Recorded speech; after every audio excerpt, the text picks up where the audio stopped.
నా పేరు శ్రీరామ్ శర్మ. ప్రభుత్వం 2026 సంవత్సరంలో ప్రతి వాళ్ళకి చాలా ఇంపార్టెంట్‌కి సంబంధించిన ఒక చట్టం చేసింది. ఇకపై అన్ని రెంటల్ అగ్రీమెంట్లు కంపల్సరీగా ఆన్‌లైన్‌లో, డిజిటల్‌లో రిజిస్ట్రేషన్ చేసుకోవాలి.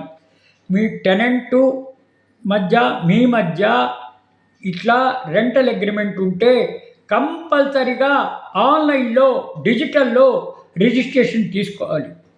టెనెంట్‌కి, ల్యాండ్‌లార్డ్‌కి ఏవైనా తగాదాలు గానీ, డిస్ప్యూట్స్ గానీ వస్తే ఇక సంవత్సరాలు కోర్టు చుట్టూ తిరగడానికి వీల్లేదు. పెండింగ్‌లో ఉండవు. ఎంత త్వరగా వీలైతే అంత త్వరగా కేసులు డిస్పోజల్ చేయాలని కొత్త చట్టం తీసుకొచ్చింది.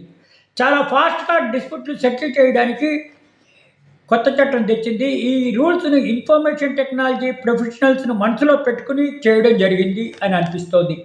ఇకపై ల్యాండ్‌లార్డ్‌కి, కిరాయిదారులకి ఎంత పడితే అంత డిపాజిట్ కోసం డిమాండ్ చేయడానికి వీల్లేదు. ల్యాండ్‌లార్డ్ కేవలము 2 నెలల అద్దె మాత్రమే డిపాజిట్‌గా అడగాలి. ఈ 2 నెలల డిపాజిట్ కూడా వెళ్ళేటప్పుడు ల్యాండ్‌లార్డ్‌కి, టెనెంట్‌కి మధ్య డిస్ప్యూట్ ఏదైనా ఉంటే ల్యాండ్‌లార్డ్ తిరిగి ఇచ్చేసేయాలి.